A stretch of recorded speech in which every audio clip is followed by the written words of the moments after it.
راہ زندگی، راہ زندگی، راہ زندگی، راہ زندگی، راہ زندگی، راہ زندگی۔ زندگی کے نشیب و فراز میں محبت کے احساس سے تازہ دم ہونے کے لیے پروگرام سنیے راہ زندگی۔ آپ کے بے حد من پسند پروگرام راہ زندگی کی آواز گونج رہی ہے آپ کے کانوں میں، اور آپ کی میزبان عظمیٰ یونس آپ کو خلوص بھرا سلام پیش کرتی ہے۔ امید کرتے ہیں کہ آپ سبھی خدا تعالیٰ کے فضل و کرم سے بالکل خیریت سے ہوں گے، اور ہماری یہ دعا ہے کہ آپ سدا خوش رہیں، بڑھتے اور ترقی کرتے جائیں، آمین۔ سامعین، ایک بڑا ہی مشہور شعر ہے کہ رابطے ضروری ہے رشتوں کی بقا کے لیے، لگا کر بھول جانے سے تو پودے بھی مرجھا جاتے ہیں۔ اور سامعین، بہت دفعہ ہم زندگی کی معاملات میں اتنا کھو جاتے ہیں کہ ہمیں یہ یاد ہی نہیں ہوتا کہ کون کون سے لوگ ہمارے منتظر ہیں اور ہمیں ان کے ساتھ رابطے میں رہنا ہے۔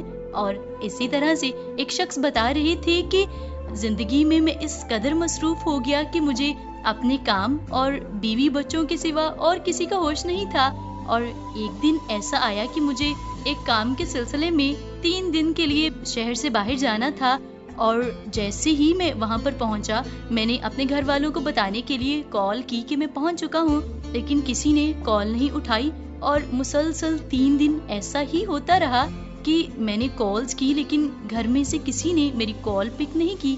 میں بڑا پریشان تھا، اور پھر طرح طرح کے خیالات دل میں آ رہے تھے، اور ایسا بھی ہوا کہ میرا دل چاہ رہا تھا میں اپنی میٹنگ کو یہیں پر چھوڑوں اور گھر چلا جاؤں، وہاں پر جا کے دیکھوں سب کچھ ٹھیک ہے، خیریت سے ہے۔ اور پھر وہ کہتے ہیں کہ جب میں میٹنگ مکمل کر کے گھر پہنچا تو وہاں پر سب کچھ ٹھیک تھا، اور میں نے بڑی برہمی سے اپنی بیوی سے پوچھا کہ آپ نے مجھے نظر انداز کیوں کیا، میری کال کیوں نہیں اٹھائی؟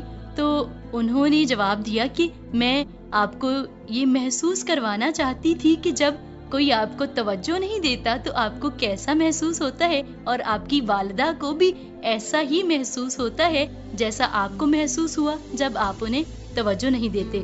اور پھر جب اس شخص نے محسوس کیا تو واقعی اس نے اپنی غلطی کا بھی اعتراف کیا، اور وہ اپنے ماں باپ سے ملنے کے لیے بھی گیا۔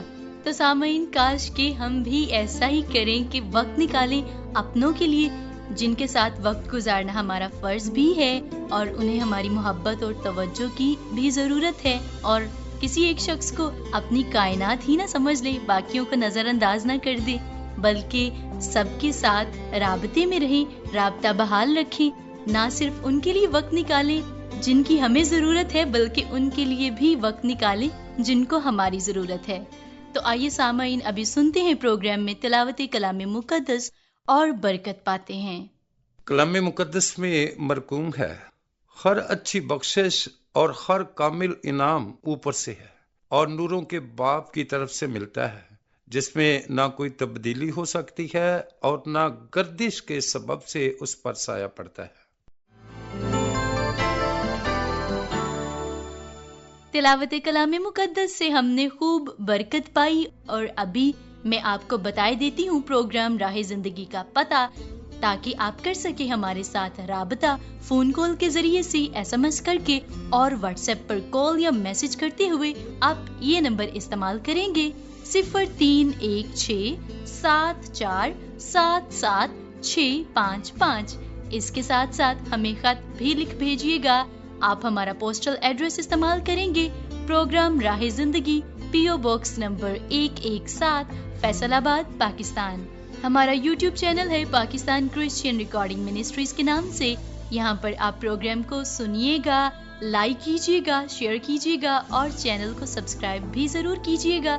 اور اس کے ساتھ ساتھ فیس بک پر آپ PCRM فیصل آباد کے نام سے ID کے ذریعے سے ہم سے رابطہ کر سکتے ہیں، اور ہمیں اپنے محبت بھرے اور خوبصورت سے تبصروں سے نواز سکتے ہیں۔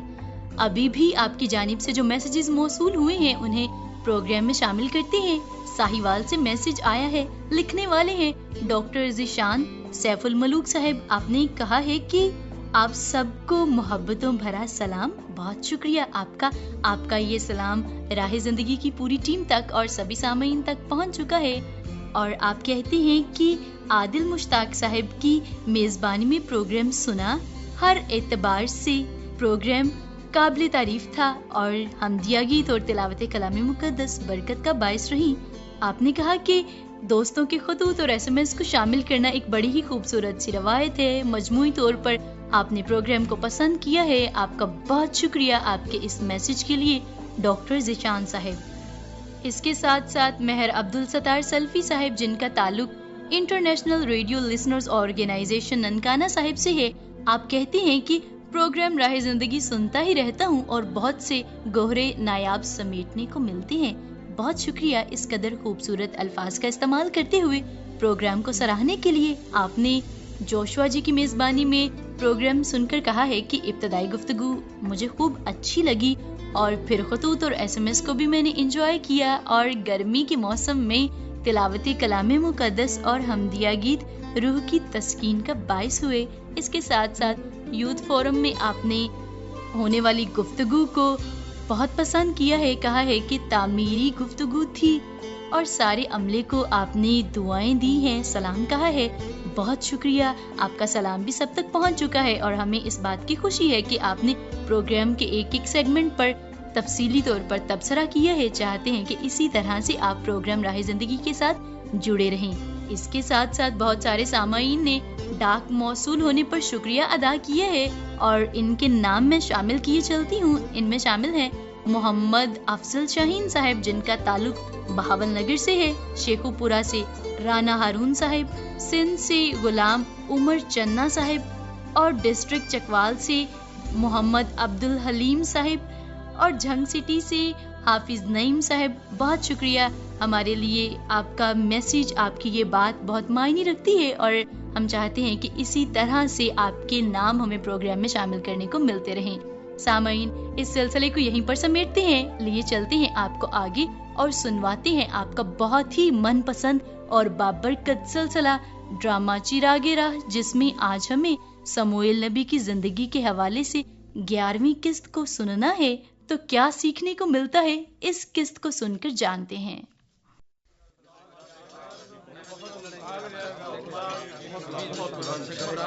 آموس لوگ چاروں طرف سے اکٹھے ہو رہے ہیں, گلیل سے یہودا تک. ان ہتھیاروں کو دیکھو جو وہ اپنے ساتھ لا رہے ہیں. کم سے کم 2 لاکھ آدمی اکٹھے ہو چکے ہیں یہاں بزک میں. بھائی ساؤل, اوہو, مجھے بادشاہ سلامت کہنا چاہیے. نہیں آموس, میں اب بھی تمہارا بھائی ہوں. لو, یبیسیوں کے قاصد بھی آ گئے. سلامتی ہو سول بادشاہ. سلامتی ہو. سلامتی ہو قاصد بھائیو. حضور, آپ نے ہماری مدد کے لیے اتنے لوگ جمع کر لیے, ہم بڑے خوش ہیں.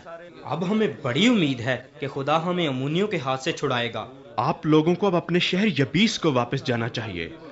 اپنے لوگوں کو میرا یہ پیغام دینا کہ کل دھوپ تیز ہونے کے وقت تک تم رہائی پالو گے. شکریہ جناب, لوگ سن کر بہت خوش ہوں گے.